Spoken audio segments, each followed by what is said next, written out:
Hai, halo, salam sejahtera Malaysia. Selamat datang ke channel Fels Lifestyle. Terima kasih kerana terus setia dan terus bersama di dalam channel ini. Tuan-tuan dan puan, ada satu gesaan daripada peguam untuk polis mengesahkan adakah mereka sudah menyoal Anwar dan Farhash atau mereka belum soal Anwar dan juga Farhash. Itu adalah pertanyaan ataupun satu gesaan yang mengejutkan penyokong-penyokong Anwar. Adakah Anwar terlibat dengan satu perkara yang boleh menyebabkan kredibiliti beliau sebagai PM jatuh? Sebelum kita teruskan kepada isu kita yang paling panas, saudara-saudara, saya kenalkan kepada Anda, ini adalah produk Transfer Factor Advance, produk for life yang sangat bagus. Produk ini mampu meningkatkan kekuatan imun badan kita sehingga 437%. Dengan kekuatan imun badan kita, pelbagai jenis penyakit tidak dapat masuk di dalam tubuh badan kita. Produk ini menguatkan imun badan kita. Bila imun badan kita kuat, penyakit boleh dilawan. Jadi, tidak kira Anda mempunyai penyakit atau Anda sihat, Anda boleh mengambil produk ini. Saudara-saudara, produk ini sangat baik, sangat laris di pasaran. Anda boleh research sendiri for life transfer factor. Kepada Anda yang mempunyai penyakit, contohnya kencing manis, gastrik, penyakit yang melibatkan jantung, melibatkan perut, saya sangat rekomen Anda untuk mengambil produk ini. Sila PM nombor tertera untuk mengetahui lebih lanjut tentang produk ini, dan juga untuk bisnes pun boleh. Saya boleh layan Anda. Oke, kita teruskan kepada satu isu yang paling panas hari ini. Saya rasa ini boleh menyentuh kredibiliti Anwar sebagai Perdana Menteri. Peguam gesa polis sahkan sudah soal Anwar, Farhash atau belum? Saya meletakkan satu persoalan. Kalaulah Anwar disiasat oleh polis, adakah Anwar terlibat kesalahan, terlibat jenayah? Ketua Polis Negara digesa mengesahkan sama ada pihak berkuasa telah menyoal individu penting yang dinamakan dalam laporan sebelum ini, yang difailkan oleh Yusof Rote ketika mendakwa dia diperangkap.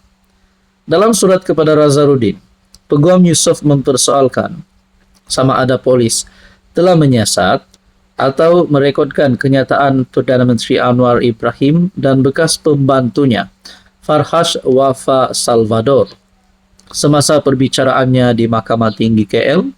Laporan polis Dang Wangi telah dikemukakan dan juga diletakkan kepada dua pegawai penyiasat, masing-masing kes senjata dan dada.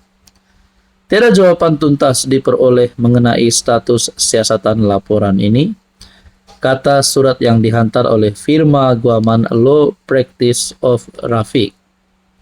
Syarikat guaman itu juga berkata, jika Nazarudin atau PDRM gagal memberi maklum balas secukupnya terhadap surat itu dalam tempoh 7 hari, anak guam mereka berhak untuk meneruskan tindakan undang-undang selanjutnya. Malaysia kini telah menghubungi Nazarudin dan pasukan komunikasi Bukit Aman untuk maklum balas terhadap perkara itu. Menurut salinan laporan polis, Yusof yang difailkan pada 12 September tahun lepas dan dilampirkan dalam surat itu, dia mendakwa tidak pernah terlibat dalam sebarang aktiviti melibatkan dadah atau senjata api. Dia menambah bahawa dia adalah mangsa penganiayaan dan perangkap oleh Anwar dan Farhash, dengan mendakwa bahawa tuduhan terhadapnya bertujuan untuk menutup saman sivilnya terhadap Anwar. Jadi saudara-saudara, saya hanya ingin meletakkan satu pertanyaan. Kalaulah mana-mana pemimpin politik di negara ini, termasuk yang memegang jawatan PM, memang terlibat bersalah, memang dibuktikan bersalah, terlibat dengan jenayah, sudah pasti jawabannya adalah satu, yaitu masuk penjara. Ditangkap ataupun dikenakan tindakan undang-undang. Tapi untuk kes ini, kita nantikan saja apa yang akan berlaku. Halo semua, salam sejahtera Malaysia. Selamat datang ke channel Fels Lifestyle. Terima kasih karena terus setia dan terus bersama di dalam channel ini. Tuan-tuan dan Bapak yang saya hormati, kita sudah menerima berita peletakan jawatan yang mengejutkan, di mana Rafizi dan juga Nick Nazmi sah telah mengumumkan peletakan jawatan mereka. Namun akhirnya, apa yang berlaku kepada kepimpinan PKR, apa yang berlaku kepada kerajaan, khususnya Anwar Ibrahim, setelah dua orang kuat PKR ini letak jawatan di dalam Jemaah Menteri. Akhirnya ini yang Anwar lakukan. Ada kerombakan kabinet, ataupun adakah mereka digugurkan dan digantikan?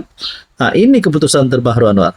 Tapi sebelum kita teruskan, saya nak share kepada Anda produk For Life Transfer Factor yang sangat bagus dan sangat baik untuk imun badan kita.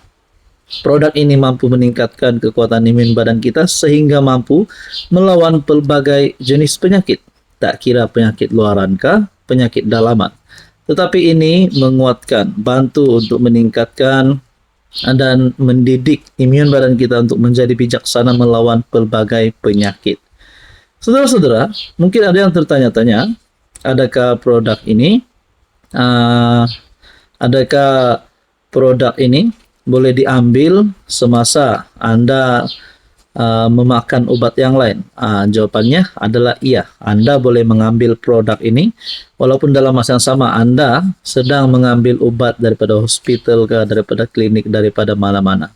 Jadi produk ini selamat, hospital approved, dan Anda boleh lihat di dalam PDR, buku reference dokter, ada diluluskan produk ini. Jadi tuan-tuan tanpa tunggu lagi. Banyak penyakit yang ada pada zaman modern ini. Penyakit yang lama pun ada juga, sakit perut, bahagian perut, penyakit yang melibatkan jantung, penyakit melibatkan kulit, banyaklah. Jadi ini adalah produk yang sangat baik untuk meningkatkan kekuatan imun badan kita. Jangan tunggu lagi, sila PM nomor tertera. Oke, saudara-saudara, kita teruskan. Anwar akhirnya mengambil keputusan. Pelawar Rafizi dan Nick Nazmi sertai semula kabinet. Mungkin ada yang tertanya-tanya, setelah Rafizi dan Nick Nazmi letak jawatan, mungkin kita terfikir, adakah Anwar akan memilih Nurul Izzah kah?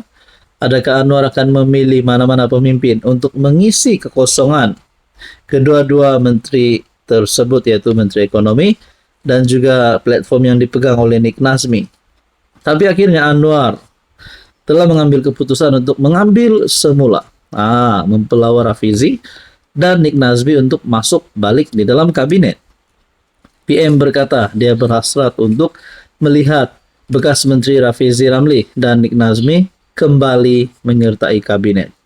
Walaupun kedua-dua mereka mengemukakan surat peletakan jawatan dan memohon cuti, Anwar menjelaskan dia hanya meluluskan cuti tersebut bagi memberi ruang kepada mereka mempertimbangkan semula keputusan masing-masing. Mengenai perkembangan lain, Anwar berkata dia masih memberi masa kepada dua menteri yang meletakkan jawatan sebelum ini untuk memikirkan secara masak-masak sebelum melepaskan kedudukan mereka dalam kabinet. Biar mereka berpikir. Saya kalau boleh mahu mereka sertai semula kabinet. Surat peletakan jawatan sudah diterima, tapi saya belum terima, belum luluskan peletakan jawatan mereka. Maknanya Anwar masih mahu Rafizi di dalam kabinet, dan of course masih mahu Rafizi di dalam PKR. Mungkinkah Anwar boleh menjadi the next, Rafizi boleh menjadi the next Anwar? Walaupun perjalanannya mungkin berbeza, cabarannya berbeza, tidak mustahil untuk Rafizi menjadi presiden PKR, dan tidak mustahil untuk Rafizi menjadi Perdana Menteri. Itu pada pandangan saya. Apa komen Anda?